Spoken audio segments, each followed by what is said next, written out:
2020년도는 우리가 이전과는 전혀 다른 방식으로 살아온 한 해였습니다. 그렇죠? 이전에 우리가 2020년, 2019년까지만 해도 우리가 한 해 동안 마스크를 쓰고 살 거라고 누가 상상을 했겠어요? 교회를 못 오고 인터넷으로 예배를 드릴 거라고 누가 상상했겠습니까? 함께 서로 밥 먹고 교제하는 게 그렇게 쉬운 일이 아니라는 것을 언제 알 수 있었겠어요?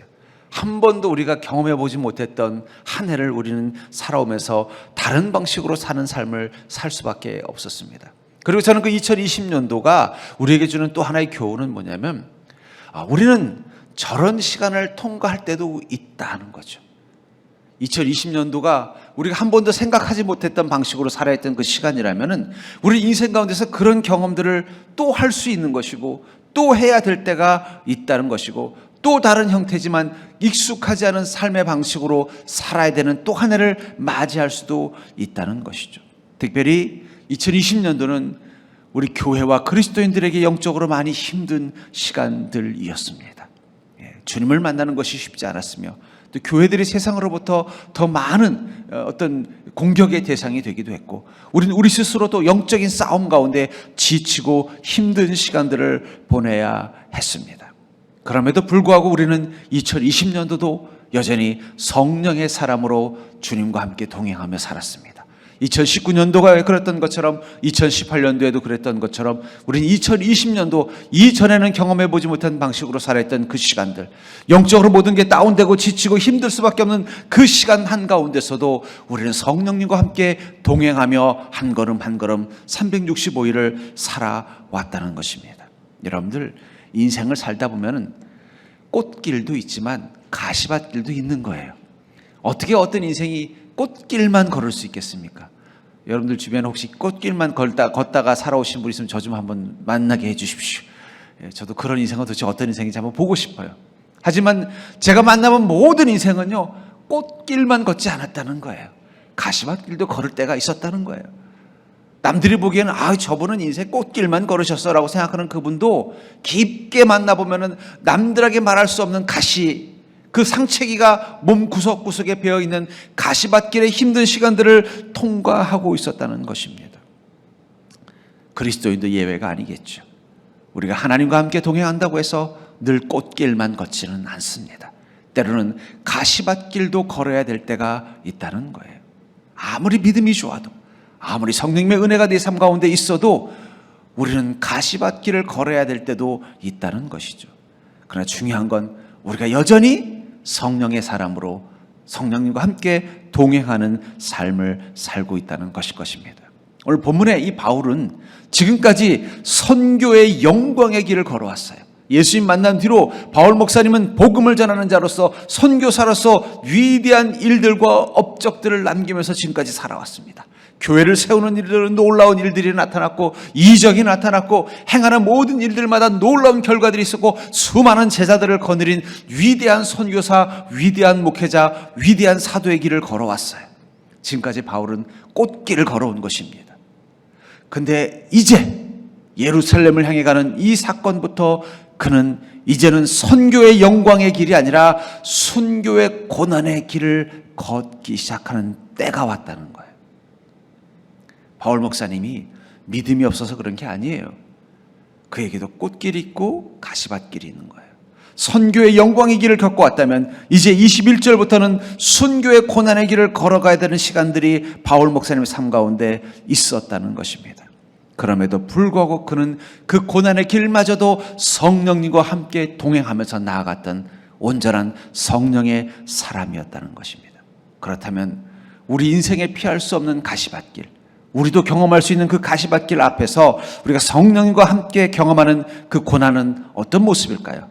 전 그것을 통해서 오직 성령의 사람만이 통과할 수 있는 방법, 성령의 사람들만이 인생의 가시밭길도 어떤 능력이 있는지를 경험할 수 있는 그 방법을 찾고 그 길을 나가는 자들이 될 수 있기를 주의 이름으로 축복합니다. 먼저 성령님과 함께 받는 고난은 우리의 선택이라는 사실을 기억하시기 바랍니다. 절대로 해볼까요? 성령님과 함께 받는 고난은 우리의 선택이다. 본문 4절에 보면은 사도 바울이 예루살렘을 향해 가다가 이 두로라는 지역에 잠시 정박을 했어요. 그곳에도 이미 바울 목사님이 복음을 전한 제자들이 있었습니다. 그리고 그 제자들이 바울 목사님이 오신다는 소식을 듣고 이 바울 목사님을 이제 영접하러 온 거예요. 와서 이제 자기네 집에서 쉬게 하면서 같이 오랜만에 만났으니까 스승과 제자로서 얼마나 또 사이가 좋고 기쁘겠습니까? 근데 거기서 제자들이 뭐라고 말하냐면 4절에 보니까 이래를 머물더니 그 제자들이 성령의 감동으로 바울더러 예루살렘에 들어가지 말라 하더라. 이 제자들이 바울에게 아유 사도 바울 선생님 제발 예루살렘 가지 마십시오. 거기 가면 죽습니다. 근데 그것을 자신들의 판단과 생각이 아니라 무엇을 통해서 했다고 말하고 있어요?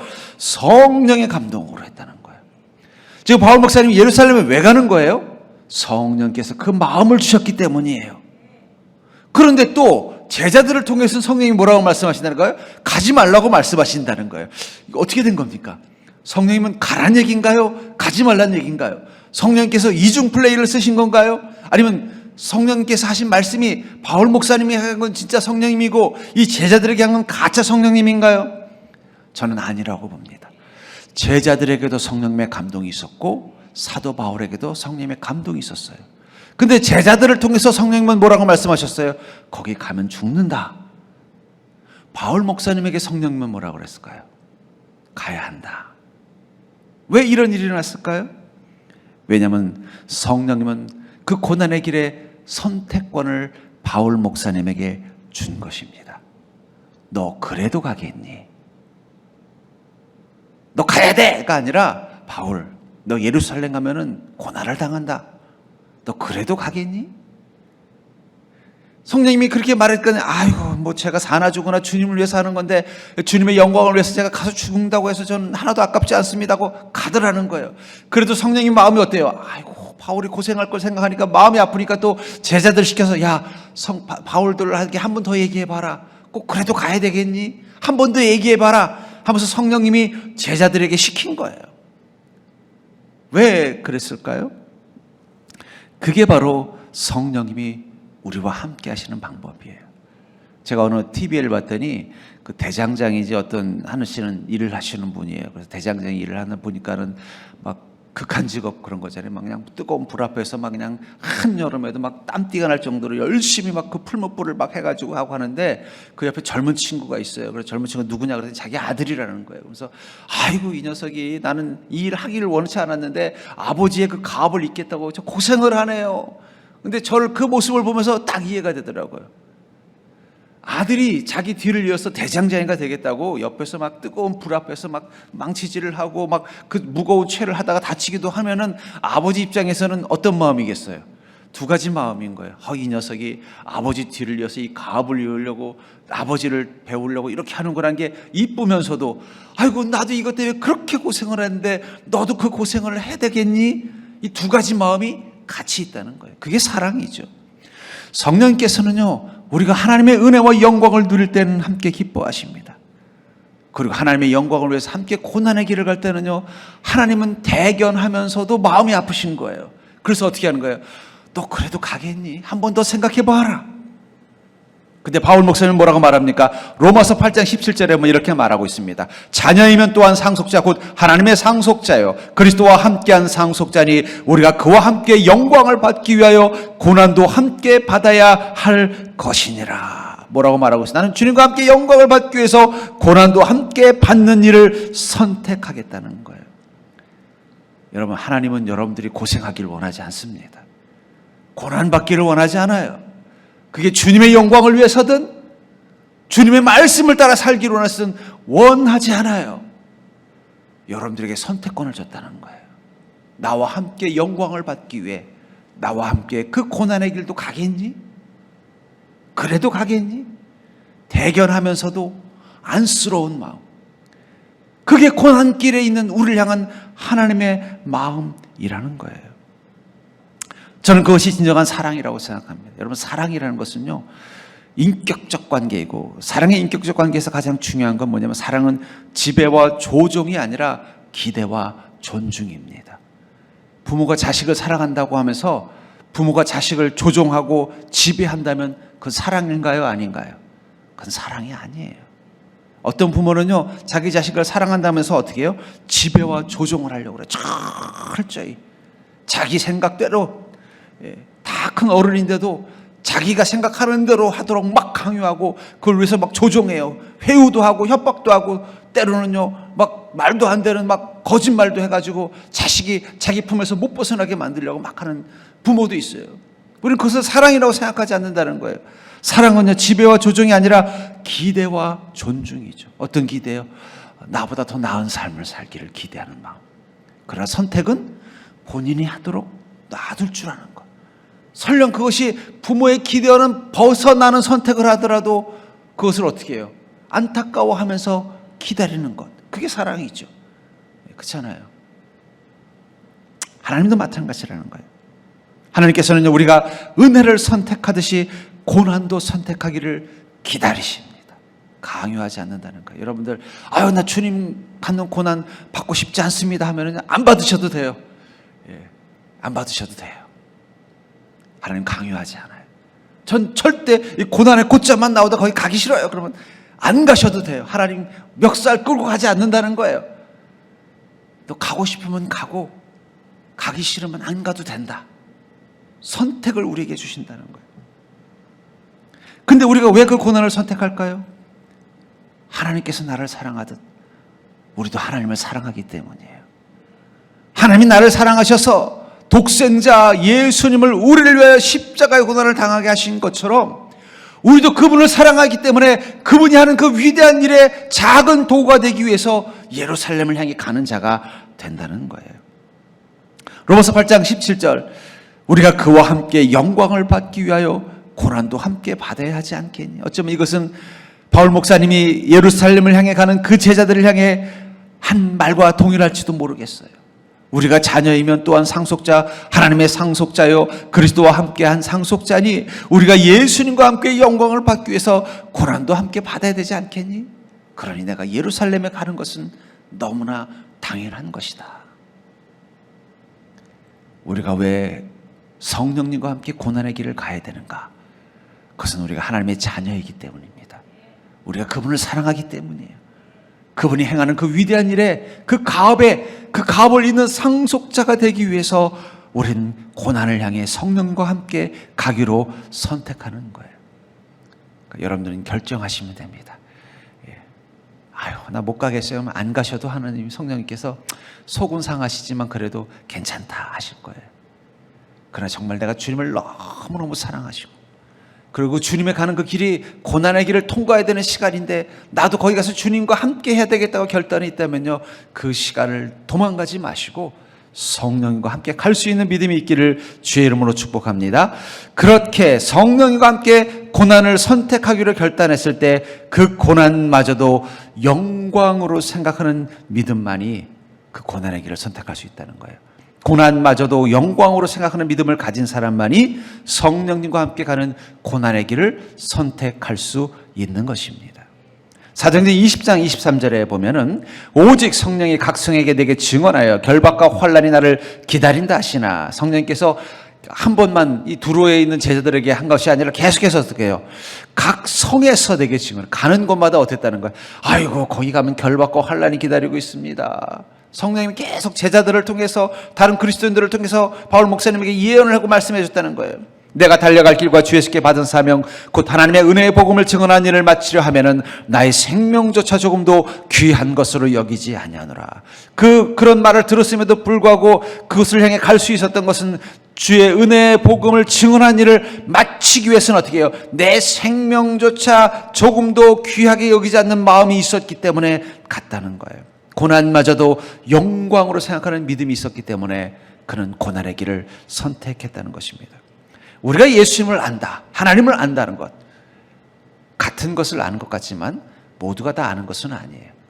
자동차를 운전해 보시는 분은 알지만 자동차를 안다고 말해도 다 똑같이 아는 건 아니에요. 저같이 운전만 할 줄 아는 사람은 그냥 핸들 조작하는 정도 수준밖에 몰라요. 어디 엔진에 좀만 이상이 나면요 그 순간 나는 자동차를 전혀 모르는 사람이 될 때가 많아요. 그걸 정비 공장에 가져가면요 정비 공장 그 엔지니어들은요 그 사람들이 알고 있는 세계는 내가 알고 있는 세계하고 달라요. 차가 아무 문제가 없이 잘 달릴 때 내가 알고 있는 것만 가지고도 나는 충분히 자동차를 아는 것입니다. 그러나 자동차에 고장이 생겼다? 그 순간부터 내가 알고 있는 것은 아무 도움이 되지 않아요. 그건 오직 그 고장난 차를 아는 사람, 그 차가 문제가 생겼을 때도 그 차가 어떤 메커니즘에 의해서 운영되는지를 아는 사람만이 비로소 그 차를 안다고 말하는 것처럼, 우리가 예수님을 안다고 하지만 우리는 예수님께서 십자가를 지시기 전과 이후에 아는 것은 전혀 다른 알미라는 거예요. 제자들이 예수님께서 십자가에 돌아가시기 이전에 예수님을 안다고 말했지만 그들이 알고 있었던 예수님은 완전히 아는 것이 아니었죠. 오히려 예수님을 오해하기까지 했어요. 왜 예수님이 자꾸 무슨 죽는다고 하시고 자꾸 부활하신다고 하시고 왜 그런 얘기를 하고 하시나? 예루살렘에 가신 김에 그냥 왕으로 등극하시지. 가장 크게 오해한 사람은 누구예요? 가룟 유다예요. 내가 기대했던 예수님이 이 모습이 아니야. 예수님이 변했어. 자기가 변한 건데, 자기가 예수님을 잘못 알아놓고는 예수님 변했다고 예수님을 팔아버리잖아요. 그러나 죽으신 십자가 위에서 죽으신 예수님을 본 이후의 제자들은요, 이제 비로소 예수님이 어떤 분인지를 완전히 알게 된 거예요. 그리고 그들의 삶이 변화된 것입니다. 여러분들, 고난마저 영광으로 생각하는 믿음만이 성령님과 함께 고난의 길을 선택할 수 있는 것은, 왜냐하면 우리는 십자가라는 고난을 통해서만 예수님을 완전히 아는 자가 될 수 있기 때문입니다. 그래서 빌립보서 2장 5절부터 8절에 보면은 너희 안에 이 마음을 품으라 곧 그리스도 예수의 마음이니 그는 근본 하나님의 본체시나 하나님과 동등됨을 취할 것으로 여기지 아니하시고 오직 자기를 비워 종의 형체를 가지사 사람들과 같이 되셨고 사람의 모양으로 나타나사 자기를 낮추시고 죽기까지 복종하셨으니 곧 십자가에 죽으심이라. 이 마음을 품으라. 어떤 마음이요? 그리스도 예수의 마음을 품으라 하면서 쭉 설명하다가 곧 십자가에 죽으심이라. 예수님의 마음을 품는다는 것은 십자가에 죽으신 예수님의 그 마음까지 품는 게 바로 예수님의 마음을 품는 것이라는 거예요. 고린도전서 2장 16절에는요, 누가 주의 마음을 알아서 주를 가르치겠느냐? 그러나 우리가 그리스도의 마음을 가졌느니라. 이 말을 공동번역에서는 이렇게 번역했습니다. 성서에는 누가 주님의 생각을 알아서 그분의 의논 상대가 되겠느냐 하였지만 우리는 그리스도의 생각을 알고 있습니다. 그러니까 주를 가르친다는 건 무슨 얘기예요? 그분과 의논 상대가 된다는 거예요. 근데 그것이 가능한 것은 누구라는 거예요? 주님의 생각을 아는 자, 주님의 마음을 아는 자만이 주님의 의논 상대가 될 수 있다는 거예요. 우리가 언제 주님의 마음을 온전히 알 수 있을까요? 바로 성령님과 함께 고난의 길을 걷기 시작할 때, 십자가의 길을 걷기 시작할 때, 그 고통을 함께 통과할 때 비로소 우리는 어떻게 돼요? 주님의 마음을 아는 자, 주님의 생각을 아는 자가 돼서 그때부터는 주님과 의논할 수 있는 인생이 된다는 거예요. 고난을 겪어보지 않는다면, 성령님과 함께 인생의 고난길을 통과해보지 않는다면, 성령님과 함께 십자가의 길을 통과해보지 않는다면 우린 감히 주님의 마음을 안다고 말할 수 없는 거예요. 고난이 없었던 믿음, 인생의 평화만 있었던 믿음, 삶의 만족만 있었던 믿음은요, 하나님을 알지 못합니다. 마치 고장난 적이 없는 차를 몰고 다니는 운전자 같은 거예요.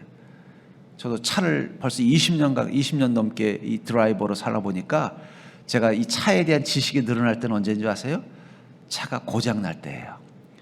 처음 찬 차가 이 마티즈라는 차였는데 이 차가 한 2년째쯤 됐는데 갑자기 앞에서 연기가 훅 나더라고요. 깜짝 놀라서 차를 세워놓고 열어보니까 연기가 막 나는 거예요. 이게 뭘 어떻게 해야 되는지 몰랐어요. 알고 봤더니 이게 냉각수가 새가지고, 그때 처음 알았습니다. 자동차에 물이 들어가는 거구나. 엔진을 식히는 물이 필요한 거구나. 그때 처음 알았어요. 또 한 번은 차를 끌고 가다가 갑자기 이 기어가 이게 작동이 안 돼가지고 차가 서 있는 거예요. 그것도 산길에서 놀라가지고 차를 구석에 세워놓고서는 아시는 이 카센터 사장님께 전화했더니 그 차 기종이 기아가 그런 문제가 있다는 거예요. 그래서 잠시 시동을 꺼놓고 좀 쉬었다 다시 해보래요. 그래서 해보고 갔더니 되더라고요. 그래서 조심조심 끌고 와서 리콜을 맡겼더니 싹 바꿔주더라고요. 그때 알았어요. 내 차가 그런 위험한 문제를 가지고 있었는데 회사에서 말을 안 해주고 있었다는 거. 고장 날 때마다 저는 그 차를 더 깊이 알게 되더라고요. 인생도 하나님 마찬가지입니다. 우리가 인생의 고난기 가운데 성령과 동행해 봐야 예수님이 어떤 분인지를 제대로 아는 거예요. 하나님이 어떤 마음을 가지고 계신지를 제대로 알 수 있는 거예요. 전 그러면서 우리가 성령님과 함께 인생의 고난길을 함께 걷는 그 고통을 함께 통과하면서 함께 의논하는 사이로 성장해 나간다는 것은 바로 예수 그리스도를 가장 깊이 만나고 이해하는 영적인 수련기라고 생각합니다. 그러니까 여러분 인생의 고난이 뭐 할 때라고요? 영성 수련기. 여러분 뭐 수련장, 세미나, 부흥회 갈 필요 없어요. 고난의 시간 가운데 성령님과 함께 동행하는 게 가장 나의 믿음을 성장시키고 나의 영성을 깊게 만들어주는 영적인 수련기라는 것입니다. 특별히 피할 수 없는 고난기. 피할 수 있으면 얼마나 좋겠어요. 근데 피할 수 없는 인생의 고난이 있잖아요. 그때 여러분들 성령님과 함께 더 밀착되어져 나가는 인생이 되기를 주의 이름으로 축복합니다. 그 순간 우리의 믿음의 눈이 터져서 이제는 눈으로 주님을 보는 믿음으로 하루하루 사는 그런 성숙된 그리스도인으로 성장할 수 있는 기회라는 거예요. 그렇기 때문에 고난마저도 영광으로 생각하는 믿음만이 우리는 고난을 향해 가는 성령님과 함께 동행하기를 선택할 수 있다는 것입니다. 세 번째로 우리가 성령님과 함께 경험하는 고난의 특징은 절단해 볼까요? 고난을 선택했으나 우리는 권능을 경험한다. 우리가 성령님과 함께 고난의 길을 가기를 선택했지만 그러나 우리는 권능을 경험하게 될 것입니다.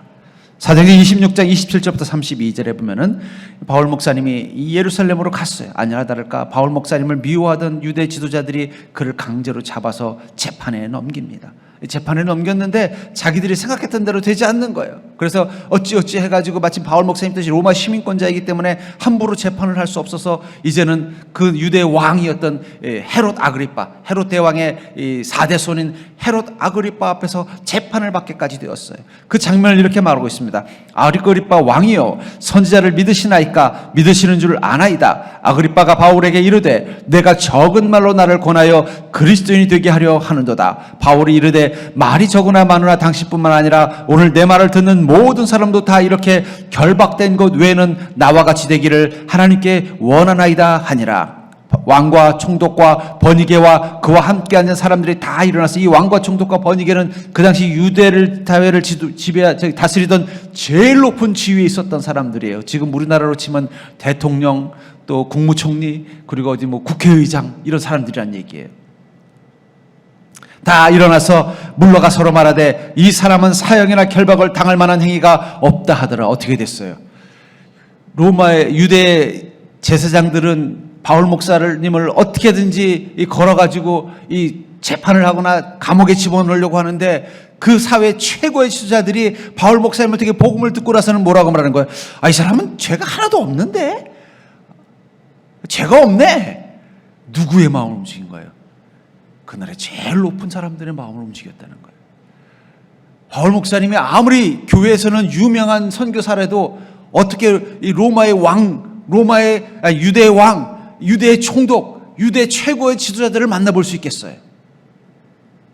근데 지금 하나님은요, 오히려 이 고난의 길을 통해서 누구를 만나게 한 거예요? 유대 사회의 최고로 높은 지도자들에게 복음을 전하게 만들어준 거예요. 그리고 그들의 입에서 무슨 말이 나오게 한 거예요? 바울에게는 죄가 없네. 그 말을 듣는 순간 유대 지도자들은 이제 바울을 건드릴 수 없는 거예요.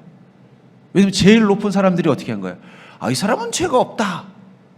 이제 못 건드린 사람이 돼버린 거예요. 오히려 어떻게 이제 걸고 넘어져가지고 바울 목사님을 예수님처럼 십자가에 못 박게 하려고 그랬더니 오히려 사면권을 줘버린 거예요. 건드릴 수 없는 권한을 줘버린 거예요. 그러면 이렇게 말합니다. 이에 아그리빠가 베스도에게 이르되 이 사람이 만일 가이사에게 상소하지 아니하였다면 석방될 수 있을 뻔하였다 하니라. 아이고, 가이사에게 상소만 안 했으면 내가 바로 풀어줬을 텐데 안타깝다. 그럼 있으면 내 옆에 있으면서 좀 더 예수님에 대해서 듣고 싶었는데 안타깝네 하면서 어떻게 한 거예요? 그를 로마로 보냈다는 거예요. 바울 목사님 소원이 무엇이었는 줄 아세요? 로마에 가고 싶었어요. 그 로마서에 보면 내가 너희들에게 가고자 몇 번을 애썼지만 성령님이 막으셨다라는 기록이 있어요. 그렇게 가고 싶었던 곳을 누가 보내준 거예요? 로마의 유대 왕이 보내줬다니까요. 여러분, 고난을 선택했으나 그는 권능을 경험한 것입니다. 왜 우리가 성령님과 함께 고난받는 것을 두려워할 필요가 없느냐? 우리가 생각하기에 아이고 성령님과 함께 예루살렘 가면 나 죽는다는데 만나는 사람들마다 다 죽는다고 하는데 나를 아끼고 사랑하는 사람들마다 다 죽는다고 하는데 심지어 성령께서도 뭐라고 말하는 거야? 너 환난과 핍박을 당할 거라고 말하는데 그래도 나는 예수 그리스도와 함께 영광을 받기 위하여 그분과 함께 고난받는 것을 두려워하지 않는다. 이 마음 가지고 나갔더니 고난을 받는 게 아니라 어떤 걸 느꼈다는 거예요. 성령님의 권능이 얼마나 크고 위대한지를 경험하는 시간이었다는 거예요. 예루살렘으로 가는 순간 성령님이 어떻게 되는가? 야, 정신 바짝 차려야겠다. 나와 함께 고난의 길을 가는 바울을 절대로 그곳에서 멸망하게 만들면 안 되지. 어떤 악한 세력이 바울을 쓰러뜨리려고 해도 내가 지켜줘야지. 성령님께서 더 정신 바짝 차리고 아마 천군 천사들을 다 소집시켰을 거예요. 여러분, 우리가 성령님과 함께 고난의 길을 가려고 결단하는 순간 성령님은요, 천국의 비상령을 내려요. 아무도 우리를 건드리지 못하게 권능으로 역사하신다는 거예요. 바울 목사님은 그 은혜를 경험한 것입니다. 고난의 장애물들을 향해서 믿음을 가지고 나아가려 하는 순간 성령의 권능이 완전히 바울 목사님을 사로잡아서요, 감히 누구도 바울 목사님을 건드릴 수 없는 위치에 서게 만들어버리더라는 거예요. 오히려 그렇게 가고 싶었던 로마에 갈 수 있도록. 로마도 그냥 갔습니까? 가다가 풍랑을 만났어요. 풍랑에서 배가 좌초된 직전까지 갔는데 성령이 바울 목사님을 지켜줄 뿐만 아니라 바울 목사님을, 그 사람들을 다 마음을 얻게 해서 그들을 다 이끄는 지도자로 만들어버렸잖아요. 그 다음에는 어떻게 갔을까요? 배에서 그냥 귀빈대접 받으면서 죄수가 아니라 편안하게 로마까지 그냥 유람선 타듯이 갔을 거예요. 고난을 선택했지만 권능을 경험하는 게 성령의 사람들의 축복입니다. 그렇기 때문에 우리는 성령님과 함께 고난의 길을 가는 것을 두려워해야 할 이유가 전혀 없는 거예요. 객관적으로, 이성적으로 주변의 사람들의 반응, 환난과 핍박이 기다리고 있는 것처럼 보이지만 그것이 주님의 영광을 위해서 성령님과 함께 가야만 되는 길이라면, 아니 믿음으로 가기로 결단한 길이라면 그 속에서 우리가 경험하는 것은 환난과 핍박이 아니라 하나님의 권능이라는 것입니다. 시편 68편 7절부터 10절에 보면은 하나님께서 광야로 나아갔던 이스라엘 민족을 향해 이렇게 말하고 있습니다. 하나님이여 주의 백성 앞에서 앞서 나가사 광야에서 행진하셨을 때 땅이 진동하며 하늘이 하나님 앞에서 떨어지며 저 신의 산도 하나님 곧 이스라엘 하나님 앞에서 진동하였나이다. 하나님이여 주께서 흡족한 비를 보내사 주의 기업이 곰핍할 때 주께서 그것을 견고하게 하셨고 주의 회종을 그 가운데 살게 하셨나이다. 하나님이여 주께서 가난한 자를 위하여 주의 은택을 준비하셨나이다. 주의 백성이 애굽에서 나와서 과감히 주님의 약속을 믿고 가나안 땅을 향해 행진하여 나아가는 순간 그들이 광야에서 경험한 것은 무엇이라고 말하고 있어요? 그 광야 한가운데서 첫 번째 하나님이 앞서서 나가시는 행진을 보았다는 거예요. 하나님의 주의 백성 앞에서 앞서 나가서 광야에서 행진하셨을 때, 여러분, 우리가 주님의 약속을 믿고 죄의 노예로 살던 애굽에서 벗어나 저 천국을 향해 나가기로 결단하고 그것을 향해 가는 여정 한가운데 광야길이 있더라도 두려워하지 않고 그 광야를 향해 나가려고 하는 그 순간 성령님 우리 앞에서 앞장서서 행진하는 것을 보게 된다는 것입니다. 여러분들의 인생의 문제 앞에서 앞장서서 나가시는 성령님의 역사심의 뒷모습을 보면서 우린 하루하루 살아가는 놀라운 은혜를 경험한다는 거예요. 고난이 강하면 강할수록 성령님의 뒷모습이 더 크게 느껴져요. 내 인생 앞에서 나를 해치는 수많은 문제와 적과 싸우고 계시는 그 성령의 크고 넓은 어깨가 보이는 거예요. 우린 그 어깨 뒤에 숨어서 따라만 가면 되는 거예요. 8절에서는 땅이 진동하며 하늘이 하나님 앞에서 떨어지며 저 신의 산도 하나님 곧 이스라엘의 하나님 앞에서 진동하였나이다. 이 광야에 있는 땅들이 어떻게 했다는 거예요? 막 진동했다는 거예요. 왜 진동을 시켰을까? 이스라엘 민족이 갈 때. 이스라엘 민족이 쾅쾅하고 갈 때 진동을 시키니까 아마 불뱀들도 겁먹고 땅굴 속으로 다 들어갔을 것입니다. 그 산속에 숨어 있었던 도적대들도 그 진동 소리를 듣고요, 와, 무시무시한 하나님의 군대가 지나가는구나 하고 겁을 먹고 다 피했을 거예요. 하나님께서 그 문제와 장애들을 다 이미 사전에 정지 작업을 다 해놓으신 거예요. 여러분들, 주님과 함께 고난의 길을 동행해 나갈 때 우리를 해칠 것처럼 느껴지는 그 수많은 문제들이 하나님의 능력이라는 진동을 통해서 다 정리되어 나가는 것을 눈으로 보면서 우리는 가게 된다는 거예요.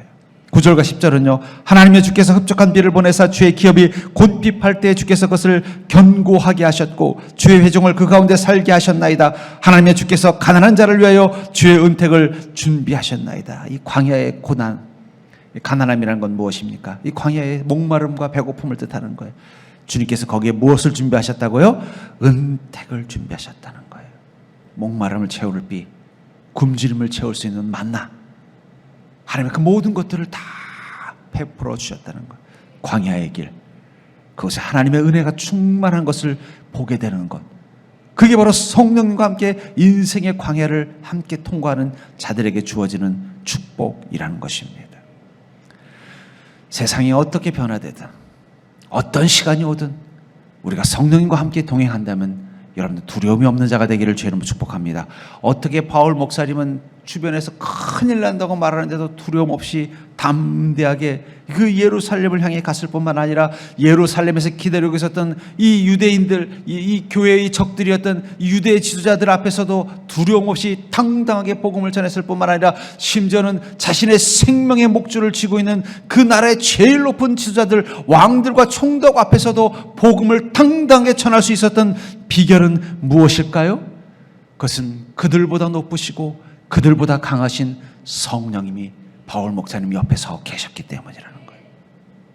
저는 그 믿음이 여러분들에게도 있기를 주의 이름으로 축복합니다.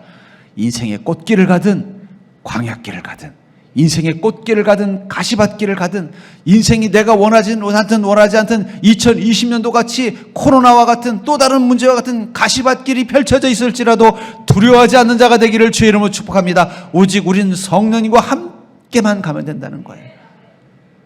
전 여러분들이 그 믿음을 가지고 여러분들의 모든 인생들을 주님의 은혜로 채우며 나가는 복된 걸음이 되기를 주의 이름으로 간절히 축원합니다.